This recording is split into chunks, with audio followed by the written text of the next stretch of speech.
1984 ये वो साल था जब first Indian astronaut Rakesh Sharma Soviet spacecraft से अंतरिक्ष में एंटर होते हैं। ऊपर से भारत कैसा दिखता है आपको? जी मैं बगैर किसी झिझक के कह सकता हूँ सारे जहां से अच्छा। ये वही समय था जब भारत में इंदिरा गांधी असैसिनेशन और भोपाल गैस ट्रेजेडी हुई थी। हालात ऐसी हो गई थी कि किसी को कुछ नहीं पता था कि इस भारत देश का आगे क्या होने वाला है। लेकिन सेम टाइम दुनिया के दो बड़े ताकतवर देश अमेरिका और रूस नासा और रॉसकोसमोस से अपने एस्ट्रोनॉट्स को स्पेस में भेज रहे थे। दोस्तों, इस चीज को इमेजिन करना भी मुश्किल है कि इंडिया एक डेवलपिंग नेशन होने के बावजूद भी एक बहुत बड़ी फाउंडेशन रख चुका था Indian Space Research Organisation ISRO. दोस्तों, ये कहानी है भारत के सपने की, उस सपने की जिसे पूरा करने में 40 साल लगे।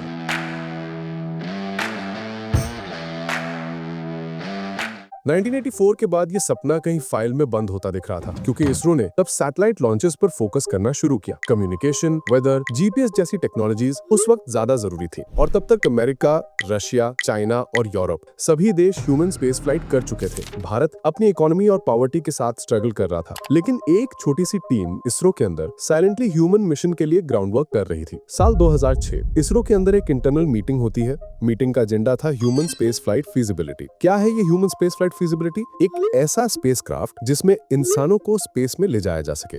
उस वक्त ये मिशन ऑफिशियली अनाउंस नहीं हुआ था, लेकिन कुछ सीनियर साइंटिस्ट्स, जिनमें इसरो के एक्स चेयरमैन जी माधवन नायर भी शामिल थे, उन्होंने एक कॉन्फिडेंशियल फीजिबिलिटी रिपोर्ट बनानी शुरू की थी। इस रिपोर्ट में इस मिशन को लेकर इनिशियल स्टडीज और टेक्नोलॉजी डेवलपमेंट का काम चल रहा था, और इन सब के बीच एक बड़ा सवाल था कि क्या इंडिया कभी अपने एस्ट्रोनॉट को खुद के रॉकेट से स्पेस में भेज सकता है? उस वक्त ये एक इम्पॉसिबल आइडिया लग रहा था, क्योंकि बजट कम थे, रिसोर्सेज लिमिटेड थे और टेक्नोलॉजी ह्यूमन रेटेड नहीं थी।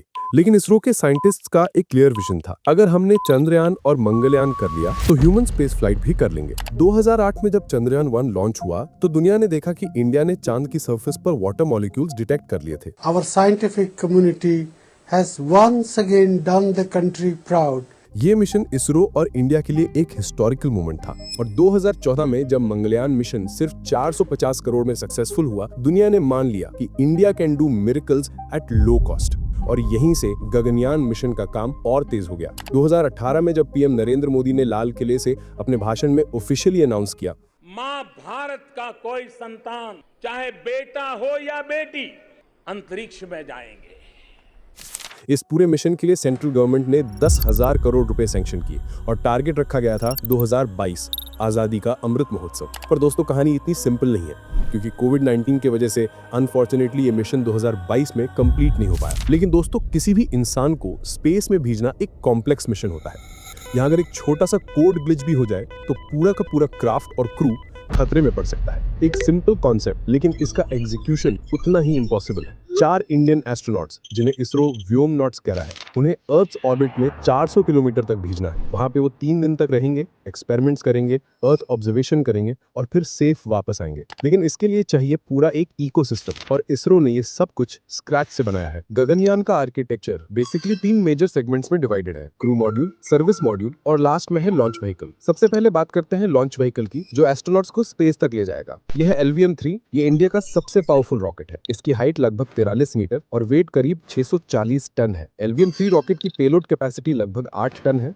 मतलब ये रॉकेट 600 किलोमीटर के लो अर्थ ऑर्बिट तक लगभग 8 टन का वजन ले जा सकता है। और इसी LVM-3 को मॉडिफाई करके बनाया गया है ह्यूमन रेटेड लॉन्च व्हीकल। इसमें कई सारे सेफ्टी सिस्टम्स ऐड किए गए हैं। अगर एक इंजन मिसफायर करे तो दूसरा इंजन ऑटो एडजस्ट कर लेगा, यानी हर हाल में एस्ट्रोनॉट्स की सेफ्टी कॉम्प्रोमाइज नहीं होगी। अब चलते हैं क्रू मॉड्यूल की तरफ। ये बेसिकली वो कैप्सूल है जिसमें पूरे 3 दिन के मिशन में एस्ट्रोनॉट्स रहेंगे। ये एक प्रेशराइज्ड मेटालिक स्फीयर है जिसमें oxygen system, temperature control, communication systems और मैनुअल कंट्रोल्स लगे हुए हैं। जब ये कैप्सूल ऑर्बिट पे पहुंचता है तो उसके अंदर का एनवायरनमेंट बिल्कुल अर्थ जैसा मेंटेन किया जाता है। 21% ऑक्सीजन, 78% नाइट्रोजन और नॉर्मल प्रेशर, ताकि एस्ट्रोनॉट्स को कभी फील ना हो कि वो स्पेस के वैक्यूम में है। नेक्स्ट है सर्विस मॉड्यूल। क्रू मॉड्यूल के नीचे होता है सर्विस मॉड्यूल। ये मॉड्यूल मिशन के दौरान ऑर्बिटल मैनूवर्स और क्रू मॉड्यूल को सपोर्ट करता है। इसके अंदर फ्यूल टैंक्स, थ्रस्टर्स और पावर यूनिट्स एम्बेडेड हैं। In short, service module crew module को ड्राइव करता है, यानी वही इंजन है जो पूरे मिशन को लाइफ देता है। अब बात करते हैं सबसे खतरनाक फेज की, री एंट्री। जब कैप्सूल वापस अर्थ के एटमॉस्फेयर में आता है तो हाई ग्रेविटी फ्रिक्शन की वजह से उसका टेम्परेचर 1800 डिग्री सेल्सियस तक पहुंच जाता है। दोस्तों इमेजिन करो, एक छोटा सा मेटल कैप्सूल स्पेस से गिर रहा है और उसके बाहर एक्सट्रीम फायर है। अगर हीट शील्ड थोड़ा भी फेल हुआ तो अंदर के एस्ट्रोनॉट सेकंड्स में खत्म हो जाएंगे। इसीलिए इसरो ने एक इंडिजिनस थर्मल प्रोटेक्शन सिस्टम बनाया है जो कंपोजिट मटेरियल से बना है और 3000 डिग्री सेल्सियस तक सर्वाइव कर सकता है। जब कैप्सूल री एंट्री करता है तो पैराशूट्स डिप्लॉय होते हैं जो कैप्सूल की स्पीड 8 किलोमीटर पर सेकंड से घटाकर 7 मीटर पर सेकंड तक ले आते हैं। फिर वो कैप्सूल धीरे धीरे समंदर में लैंड करता है जहां इंडियन नेवी के शिप्स पहले से रेडी रहते हैं रिकवरी ऑपरेशंस के लिए। लेकिन दोस्तों इस मिशन के दौरान अगर कभी भी कोई एक्सीडेंट होता है तो इसरो का सबसे क्रिटिकल सिस्टम काम आता है, क्रू एस्केप सिस्टम CES। अगर रॉकेट एक्सप्लोड होने वाला हो तो ये सिस्टम कैप्सूल को रॉकेट से मिली सेकंड्स में इजेक्ट कर देता है और सेफ लैंडिंग करवाता है। इसरो ने इसका पहला फुल स्केल ट्रायल 21 अक्टूबर 2023 को किया जिसे नाम दिया गया TVD-1 test flight. Parallelly ISRO ने क्रू मॉड्यूल का अनक्रूड वर्जन रेडी करना शुरू कर दिया। इस वर्जन में कैप्सूल के अंदर कोई एस्ट्रोनॉट नहीं होगा, लेकिन अंदर हर सेंसर, कैमरा और डेटा रिकॉर्डर मौजूद रहेगा। इन टेस्ट के जरिए इसरो के engineers re entry angle data, thermal stress data, oxygen regulation stats और शॉक इम्पैक्ट रीडिंग्स को मॉनिटर करेंगे। और ये सब हो रहा है एक और हिडन बैकबोन के साथ, इंडियन नेवी। क्योंकि जब क्रू मॉड्यूल समंदर में गिरता है तो उसे वापस लाना नेवी के डाइवर्स का काम होता है। चेन्नई और कोची के कोस्ट पर नेवी और इसरो मिलकर रिकवरी रिहर्सल्स करते हैं। अब जैसे जैसे सिस्टम रेडी हो रहा है, इंडिया अपना अगला बड़ा कदम तय कर चुका है, अनक्रूड फ्लाइट गगनयान 1, जो प्लान किया गया है दिसंबर 2025 के लिए। ये मिशन एक फुल स्केल फ्लाइट रिहर्सल होगा। Rocket, crew module, re entry और रिकवरी सब कुछ रियल कंडीशंस में टेस्ट किया जाएगा, लेकिन इसमें डमी ह्यूमंस रखे जाएंगे जिनके अंदर लगे सेंसर से साइंटिस्ट ये एनालाइज करेंगे कि रियल एस्ट्रोनॉट्स को किस लेवल का जी फोर्स और वाइब्रेशन महसूस होगा। अगर सब सक्सेसफुल रहा तो नेक्स्ट स्टेप होगा गगनयान 2, सेकंड अनक्रूड फ्लाइट, जहां और रिफाइंड डेटा और सेफ्टी वेरिफिकेशन कलेक्ट किए जाएंगे। और फिर 2026 में आएगा द मैन्ड गगनयान मिशन, जिसमें रियल ह्यूमन एस्ट्रोनॉट्स होंगे। अब सवाल उठता है, आखिर वो 4 भारतीय कौन है जो इस पूरे मिशन में स्पेस में जाने वाले हैं? इंडियन एयरफोर्स ने अपने टॉप टेस्ट पायलट्स में से 4 लोगों को चुना है, जिनमें से 3 प्राइमरी क्रू होंगे और एक backup. Group captain Prashant Balakrishnan Nair, group captain Ajit Krishnan, group captain Angad Pratap Singh और विंग कमांडर शुभांशु शुक्ला। इसरो ने इन एस्ट्रोनॉट्स को नाम दिया है व्योमनॉट्स, यानी स्पेस ट्रैवलर्स ऑफ इंडिया।